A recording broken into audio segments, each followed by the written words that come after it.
Prochaine session de formation en entrepreneuriat à IFEG École Entreprise.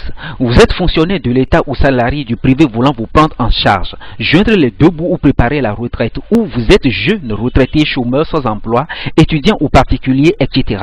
3 modules de formation vous permettent, après 3 mois de cours du jour et du soir, de repartir avec une entreprise, un crédit de démarrage d'un partenaire de microfinance et un certificat de formation en entrepreneuriat, et ce à travers un programme pratique en création et gestion d'entreprise et d'activités agro-pastorales génératrices de revenus en culture biologique et organique.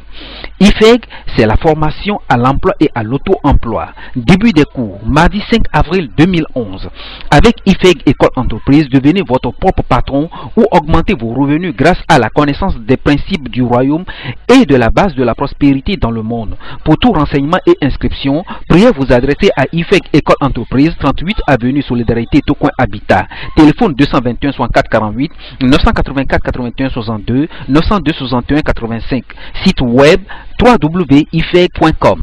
Nous avons formé des jeunes sans emploi à créer leur propre activité génératrice de revenus, à créer leur propre entreprise et leur propre emploi à travers une formation systématique.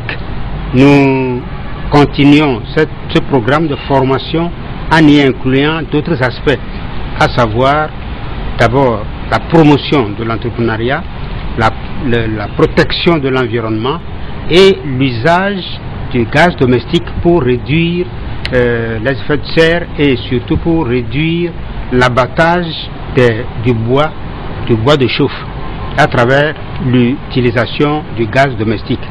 L'entrepreneuriat des jeunes, c'est notre activité fondamentale depuis plus de 15 à 20 ans. Et à ce jour, nous avons près de 25 000 diplômés sans emploi. Donc presque 70% ont créé leur petite et moyenne entreprise. Nous comptons continuer cela dans d'autres domaines par la multiplication de ces projets de formation à travers toute l'étendue du territoire, ce qui sera couplé par l'utilisation de gaz comme gaz domestique, de façon que tous les ménages, que ce soit dans les zones rurales ou dans les zones urbaines, tous les ménages puissent utiliser du gaz qui permettra de réduire l'abattage des arbres.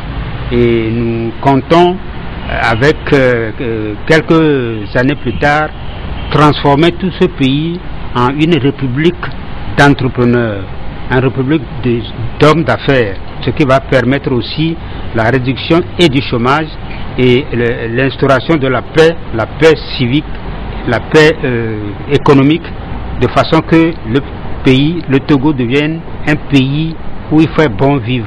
Et c'est ce que nous sommes en train de mettre sur pied avec des partenaires dans le domaine de l'utilisation du gaz à travers un système de crédit pour réduire la pesanteur de soutien que les habitants, les populations trouvent auprès des structures financières, auprès des banques. Notre projet que nous essaierons de mettre en exécution dans les prochains jours, dans les prochains mois et prochaines années est un projet qui veut englober la jeunesse togolaise dans le fait qu'on doit les amener à créer eux-mêmes leur propre entreprise. Et ce projet regroupe la jeunesse, l'environnement et le gaz. Donc le projet est intitulé Janvigaz. Si le projet arrivait à avoir l'avis favorable auprès des bailleurs, nous essaierons de vendre des gaz domestiques auprès des populations togolaises, quelle que soit leur zone géographique, pour que tout le monde utilise ce gaz domestique comme ils doivent le faire dans les besoins culinaires. Les gens utilisent le charbon de bois, les bois de chauffe pour les besoins culinaires, alors que l'utilisation du gaz peut nous contribuer à la protection de l'environnement.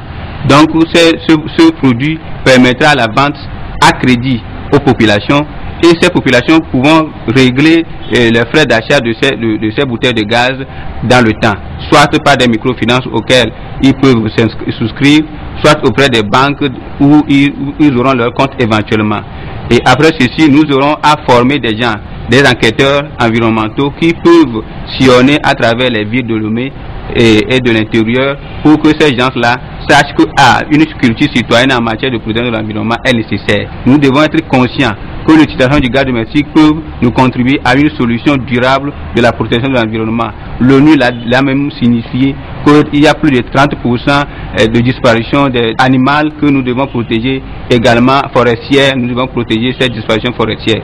Ces gaz seront protégés dans des caisses, donc nous aurons à employer des menuisiers, nous aurons à employer des électriciens, nous aurons employé beaucoup de personnes. Ça veut dire que nous allons chercher à réduire le chômage. Le projet Janvigas est un projet qui veut englober toute la population, voire même ceux qui vendent, les bonnes femmes qui vendent aujourd'hui les charbons de bois, les bois de chauffe. Nous essaierons éventuellement de les former dans un futur proche pour que ces gens-là s'adaptent au fur et à mesure à la vente de gaz plutôt qu'à la vente de charbons de bois et des bois de chauffe qui détruisent inexorablement l'environnement.